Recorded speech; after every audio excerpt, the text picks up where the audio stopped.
with its much anticipated IPO today on the podium. Our 8 Alibaba customers, including an American cherry farmer and a Chinese gold medalist Olympian who has a business in China, uses the platform. We're going to talk to Jack Ma, the company's executive chairman, in just a few minutes as we await the opening trade on this name. And by the way, guys, the anticipated market value here, say around 170 billion, is almost the market cap of all 154 U.S. IPOs this year, 180 billion. The money managers struggle over the price to earnings multiple. That's what's going on here. And look who's here. Look who's sitting with us. That was fast. Jack, welcome. Thank you very much. Excuse my reach. Yes. I have to. Thank you, sir. Thank you. Jack, good to see you. We're gonna mic you up and we're gonna start talking if you don't mind. It is, of course, a historic day here on Wall Street, and fresh up, man, that was fast, off ringing the opening bell. Of course, he wasn't actually ringing, you were watching your customers up on the platform ring the opening bell, Jack. Many times over the last few years when you've been interviewed, you've talked about the different constituencies you have at Alibaba, and you always say, number 1, customer, number 2, employees, number 3, shareholders. You got a lot more shareholders today. Is that going to change at all in any way, the way you view your business or run your business? Well, I think still, as always, I believe that customer number 1, employee number 2, and shareholder number 3. But today, what we got is not the money. What we got is the trust from the people. Millions of small business, so many shareholders. I'm very honored and so excited because when you see these shareholders, you know, it's the responsibility. I've been thinking about the next 5 and 10 years, how I can making sure these shareholders be happy. But the very important things, make these guys, people standing there, if they are successful, we all be happy. That's what I believe. Something else you will have a lot of today is money. 15 billion or more raised by the company. Not to mention a currency, which we're going to watch open here in probably a couple of hours, that you conceivably can use. How do you view that strategically for Alibaba? Are you going to be buying a lot of things potentially outside of China?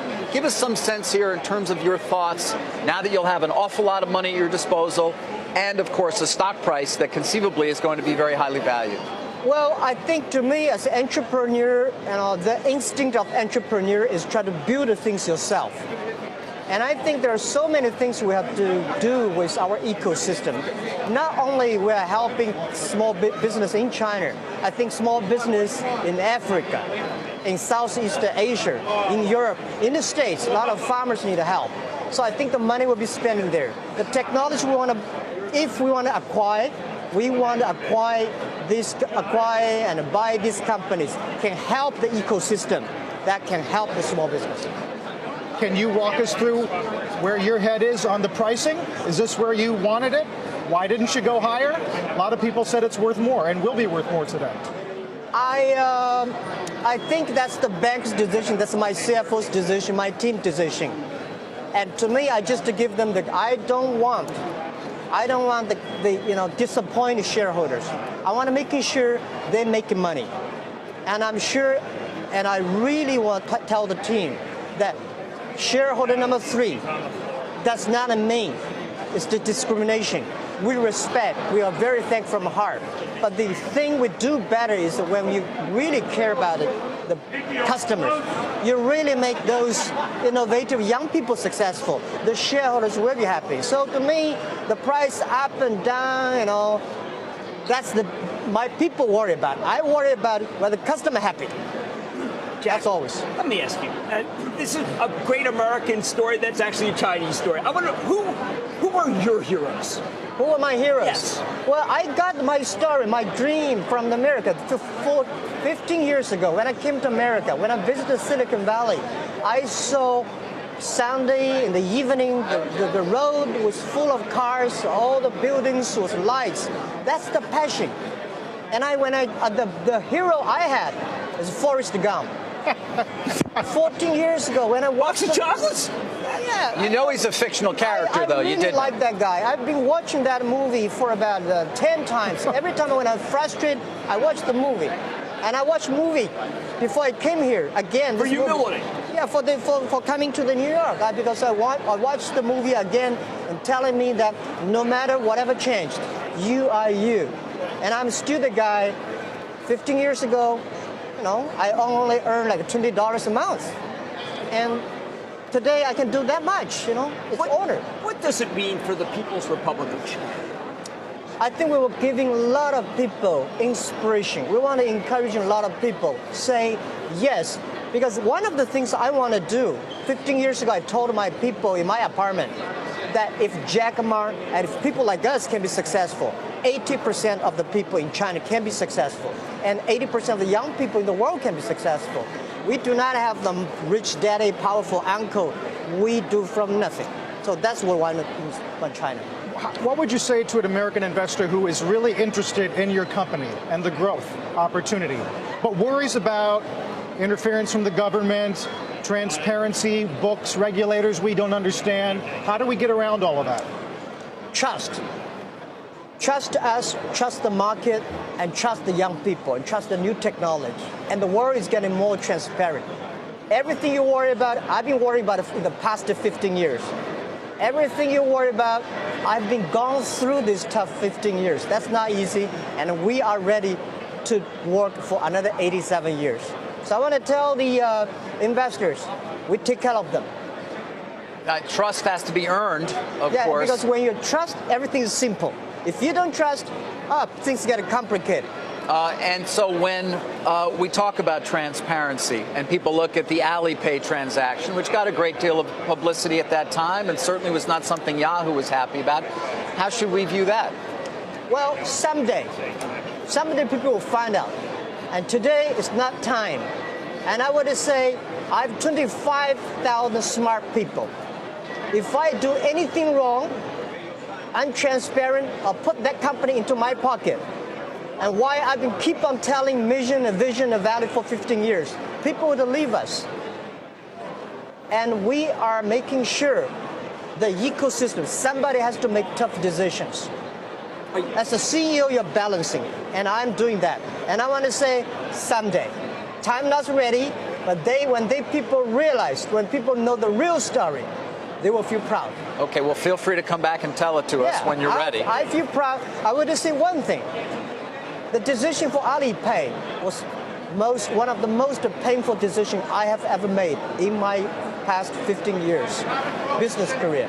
But this is the decision I feel most proud of in the past 15 years. That is courage. That's called courage, responsibility, and leadership. Somebody has to make the tough decision. Right. And I did it. Jack, when I spoke to investors who met with your team as they investigated the company, all of them came out saying, of course, we're going to want to own a lot of shares, but they still had other questions that didn't get answered. Yeah. For example, your logistics business. You own 48% of a logistics business that is enormous, yet it's not consolidated at all on your income statement. Some people worry, well, will a day come when that has to come on board, and what will that mean for what we're looking at in terms of the numbers at Alibaba? Okay, the good thing is because the logistics system is not good in China. That gives us opportunity. If it's already very sophisticated, then why would they need us? One of the reasons why e-commerce in China grow faster than the USA, because the infrastructure of commerce in China was too bad. And the USA e-commerce could not do better because, it's a supplementary. I said e-commerce in the USA is a dessert, and in China become a main course. And logistic, we are talking about 27 million packages in China totally every day. But what we will see in 10 years will be 200 million packages every day. So we have to solve that problem, not today's problem. 200 million packages which I think in 10 years. Jack, I think there's a misperception also. I think people say, well, it's Amazon, but if I have an idea for a company, I have a product, I know I can go to your site and I can find someone in the world who will manufacture my product for far less. Talk about the idea that this is maybe the great entrepreneurship site of all time. Exactly. This is what we are doing. Our mission is helping doing business easier. So we were giving not only traffic, we give technology, we give logistics, we give trusted record. We also give the financial service for small, medium size. They don't worry about that because When I was doing my business 15 years ago, nobody supported us. So today, we want to build up this infrastructure. That anybody, if you have ideas, come to our site, working hard. Everybody is a fair play game. But you also care about making sure that there's no slave labor involved. No. Talk about that, because that's important, because I don't want to communicate with someone where I end up in a factory that collapses. Now, we have a strict rules to see that. And also, intellectual properties and copycats and fake products, these are headaches of the world. And we are solving that. And the thing is that it's not about the slave. You see, 49% of the power sellers on our side are women. The women entrepreneurs coming up. And a lot of the customers today were female. Yeah, we would not purposely select around 500 women. I mean, we feel so proud. Here's an obvious question. Yep. Are there American companies on your shopping list, and which ones are they? Well, I think there are a lot of American companies I would like to learn from. Whether they will sell, we can buy, we can work together, that's not important. Important is that if we can work together, helping small guys, I would do anything. But if they thinking about making money, well, we can in the long term. But helping small business, making sure the ecosystem is healthy for the small business, we would do anything. Jeff, where's China right now? The PRC's been cutting the repo rate last night. They've been doing these big bank injections. We have an impression that China is slowing, but is that just the export market? Is the consumer doing better in China than we realize? Oh, absolutely. And we are helping that. This is the power of Taobao, the power of Alibaba. The 300 billion sales every year. So we want to go to countryside and making sure they're growing. Jack, 300 billion in gross merchandise value. How big can Alibaba become? Well, we have a dream, which probably I'm not about to say, but I think we value that the China changed because of us in the past 15 years. And we hope in the next 15 years, the world changed because of us. We want to be bigger than Walmart. We want to be bigger. It's not the size. We want to learn from Walmart. They changed the business last century. They strengthened the B2C. And we hope 15 years later, they say, this is the company like Microsoft, like IBM, like Walmart. They shape the world. We have to let you go, but before we do, you're worth now, or will be, more than the GDP of Estonia. What are you going to do with that money?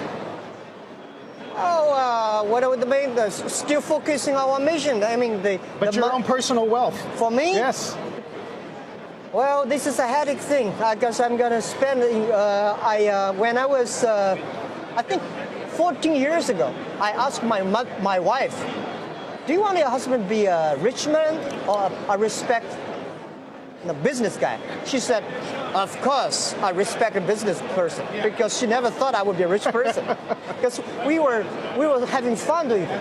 So today, I think, and then later I said, when I'm 50, before I'm 50 years old, my job is making money, helping other people making money. After I'm 50 years old, which is today 50 years old, I was spending money, trying to making sure more people get rich. Because you cannot spend a lot of money, right? So my job is that spending money, helping others. This is a headache. Jack Ma, thank you. We will be following the opening, of course, of Alibaba. And by the way, what's in the box? Oh, yeah. Oh, yeah. Okay. This is our T-shirt, the souvenir for Alibaba listing. And we say in the Burger everybody should have a dream. And the bet is, what if it realized? Because people don't believe in dreams anymore, a lot of young people. And we want to tell them, it's the dreams that you have to keep. And we want everybody to have this dream. And I want to give this as a gift to you. Thank you so much. Thank you, sir. Thank you. Thank you. People are making jokes on Twitter about Forrest Gump. They say Lieutenant Dan on line 1. Thank you. Jack Ma, the chairman of the Alibaba Group, thank you for joining us. We look forward to seeing you again. Okay, thank you very much. Take care. Have a great day. Thank you.